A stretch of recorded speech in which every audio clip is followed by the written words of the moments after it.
you're ready. Great, thank you so much.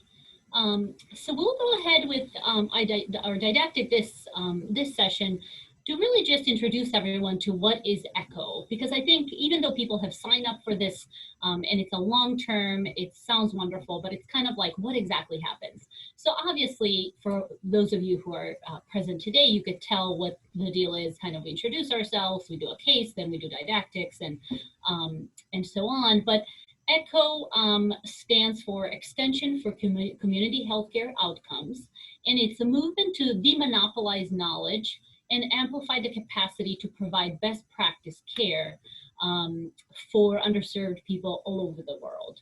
So it is a wonderful kind of global movement. I've attended some that were in Africa. In other countries. So I wasn't aware of this. So I thought it was really neat that, I thought it was a more local phenomenon, and it's not. So, and the model connects primary care providers and specialists on this virtual platform live, so we can exchange knowledge and expand treatment capacity. And I think that's such a wonderful kind of powerful statement: expand treatment capacity in rural communities. So when you think rural community, there might be a small clinic with one or two primary docs, and the load is just massive, and people are sick, people have kind of advanced diseases of all sorts. And so expanding this treatment capacity, I think, is a wonderful opportunity. So the way ECHO functions, as you might have kind of realized today, there's the hub and then there's the spoke side of things. So it's called a hub and spoke model. And hub team is made up of a group of relevant specialists. So for our hub, it's diabetes specialists. And I honestly am very proud of our team. It's very comprehensive. It's diverse, and so we're very excited that we have cardiologists and internal medicine and pharmacist and diabetes educator. We have our certified nurse practitioner in diabetes care. I am an endocrinologist, podiatry, and I might have missed cardiology. I might have repeated, but anyway, I think it's a wonderful kind of umbrella team that's going to take care of all of the diabetes comorbidities kind of that come with diabetes. So hyperlipidemia, hypertension, all the complications otherwise, and so on. So that's the hub team. The spoke sites are community providers that have joined today. These may be primary care physicians. These may be pharmacists. They may be whoever kind of gets in touch with patients with diabetes, or teams who take care of patients with diabetes. And as we saw today, I did not expect this diversity the first session. So it's a really wonderful team that's joined the hub team. So the ECHO sessions do function like a virtual grand round, except I think they're even better because they do combine mentoring, exchanging knowledge, patient case presentations. So it's not, one person talking at the audience and kind of interacting a little bit at the end. It's more of we talk the entire time and interact the entire time. And I think we did pretty good today. I think we're going to talk even more in next sessions, but I think we did pretty well kind of going back and forth with everyone. And traditionally, spoke sites are the ones that do present patient cases. And all of the participants, including hub team and whoever signed on, will discuss everything and then come up with best treatment for that patient that was presented. The specialists serve as mentors, as colleagues, sharing their medical knowledge and expertise in these little more subspecialized areas with anybody that's brought up the case. So again, usually primary care clinicians, but not always, not necessarily. Anybody is kind of learning from each other on this platform.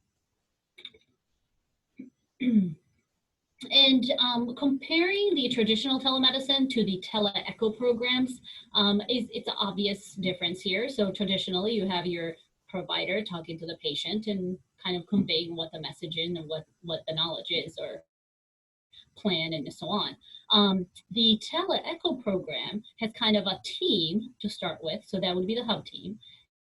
And then the learners, anyone who's interested to join. And then kind of they go and distribute this to people with them, patients, their team otherwise. So if it's their office staff or whoever is nearby that's interested in diabetes or taking care of those patients that we're discussing. Um, of course, treating physician does have kind of the responsibility for managing this patient, but again, the knowledge kind of spreads wide pretty quickly, or at least that's the goal. Um, the ABCD of ECHO, A stands for amplification. So using technology to leverage these scarce resources. So again, if we were trying to meet this way, it would have taken 3 months of emailing back and forth and figuring out who could go where and what location and how many people. This way, it took minutes and we are all in the same place and chatting. So I think this is wonderful. And again, maybe even in the US, right? You think US is pretty well connected. Well, there's the rural areas, they're not as well connected. You could only imagine how that gets amplified somewhere in another country and so on. B is for best practices sharing to reduce disparity, meaning each patient should get similar care. And so if academic centers that are kind of on top of their guidelines and the latest technology and the latest research, those patients could potentially get a little bit different care than somebody who is in a rural environment where primary care has to take care of their 15 problems that are pretty advanced. They may not have all of this ready to go at a snap of a finger. So the idea here is all of us kind of share the latest and greatest, and then we can give it to the patients tomorrow, right? So the idea of this program is I go back to my clinic for my 1 o'clock appointment, and I could use something I learned in this program. C is for case-based learning to master complexity. And so again, we say bring up any case. It doesn't have to be easy. It doesn't whatever you have, and we'll kind of build up on that, and we'll kind of go around and say, well, if this was the case, then we would do whatever. So kind of not just saying we cover one case, but we would cover more around that case even. And of course, we welcome as complex cases as somebody needs help with. And then D is for web-based database to monitor outcomes. This is where I say Susan is watching. So as part of ECHO, part of the requirement to be an ECHO program, you have to monitor kind of the progress. So in the progress, I think there's a wide definition. Is it attendance, kind of how far we're reaching, kind of what goes on, what is the satisfaction? Are people who are attending are happy? Do they think they're learning, and so on? So I think it's a wonderful setup to amplify, share best practices, do the cases, and of course we'll watch and see, have we done a good job and where we could improve. Why it works, again, we're using technology. We have a team. We're pretty much forcing multiplication, including me kind of pulling on people to talk. But really, mainly, I think big thing about ECHO is demonopolizing knowledge. That is, I think, a huge kind of statement. And then I think I really enjoy this part where we all teach and all learn, right? So, I mean, just because somebody specializes in something does not mean they know it all, right? And so somebody who's really kind of hands-on, seeing 100 patients a day, they might know a good bit more about something else than what somebody who's had a fellowship or whatever has learned on kind of, by the books, right? And so, and again, in diabetes and many other diseases, there are so many kind of things that we could improve on, things we could look into. Like today we were talking about patients' occupation. Well, I don't know that we exactly learned this in fellowship saying, well, if your occupation is a pilot, this is what we do, So I think all teach, all learn is a wonderful, wonderful model.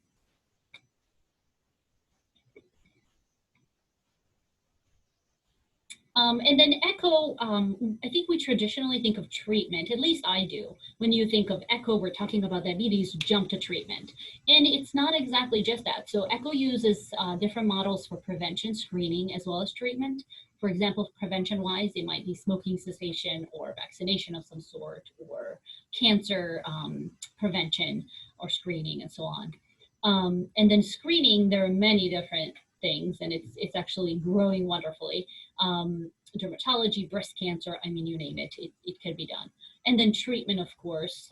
I've attended pain management echoes, mental health echoes. Of course, the original echo started with liver treatment or liver diseases, I should say. But ours and even clinical trial enrollment, they have echoes for that as well. So really, it's such a wide platform. It's so many options, so much could be done. But for us, we are focusing on diabetes and of course, all of it, prevention, screening, treatment, whatever comes up in a case and we think is important to cover. I mentioned earlier that it's used pretty widely. And when I say that, I mean it covers large geographic areas. However, we do, as you can see here in the South, we have opportunity to improve. I mean, where we are, it seems like there's a good bit, and it kind of makes sense location-wise. But then kind of just north of us, it's not as many, and west is pretty well covered. So I think this is only going to grow. And again, even knowing about these echoes, you could probably tune into other echoes if you're interested in something else. So I think it's a great kind of map to just show you what's happening and where. And the other point I want to mention here is the dark green is rural counties. So you could see how many of those are being used, which is wonderful. And then urban, a little bit less, I would say, especially in the west, northwest area. So, and the idea is to reach these rural counties. So just good visual of where we are. Okay, so benefits of the echo, I think we've covered a good bit of them already, but quality, of course, the latest kind of the greatest, hopefully we all are gonna come up with our best game in terms of research and treatment and keeping safety in mind. Rapid learning and best practice dissemination. So if we talk about something today, hopefully you could use it in your clinic today. Reducing variations in care, those disparities as we talked about.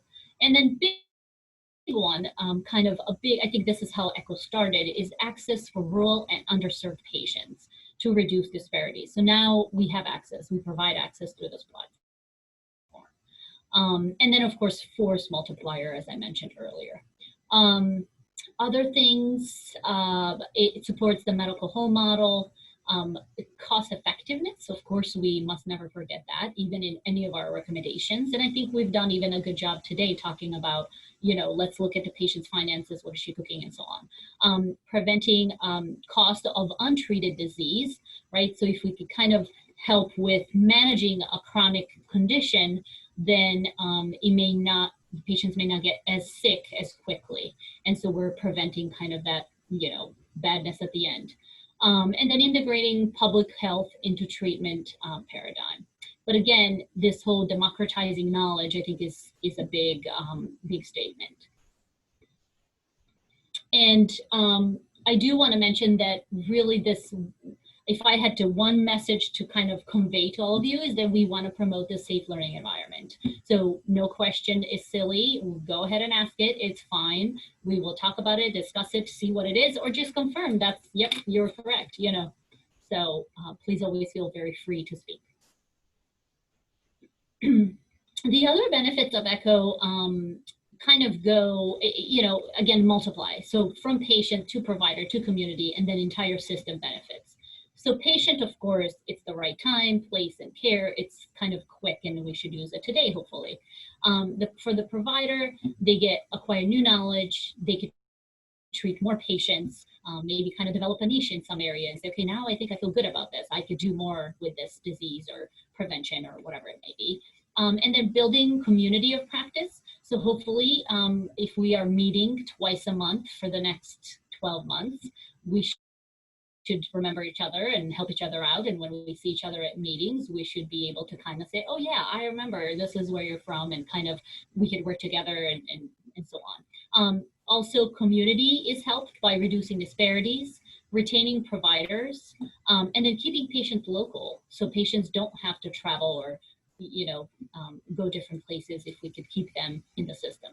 And then system-wise, it increases access, improves quality, and it reduces costs. So somebody doesn't have to travel 2 hours to get to a specialist. Improves the quality in a sense that they get all of their care done in one place. And of course, increases access because now they have more options.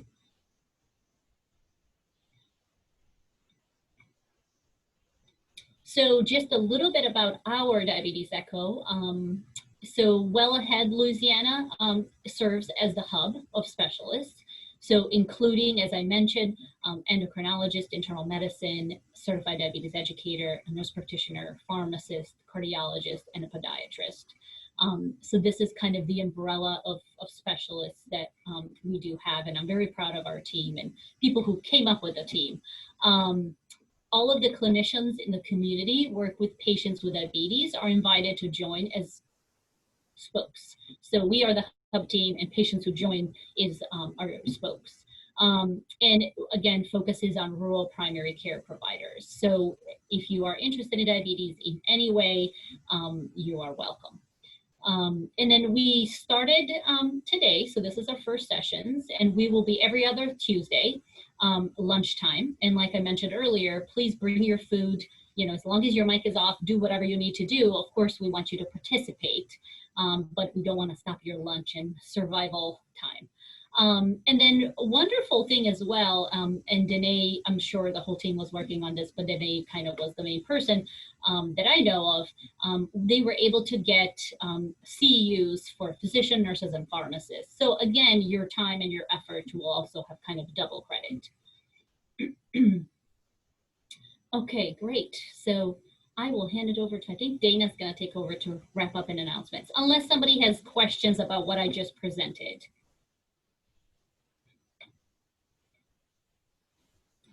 Awesome. Well, thank you everyone for participating in this session today.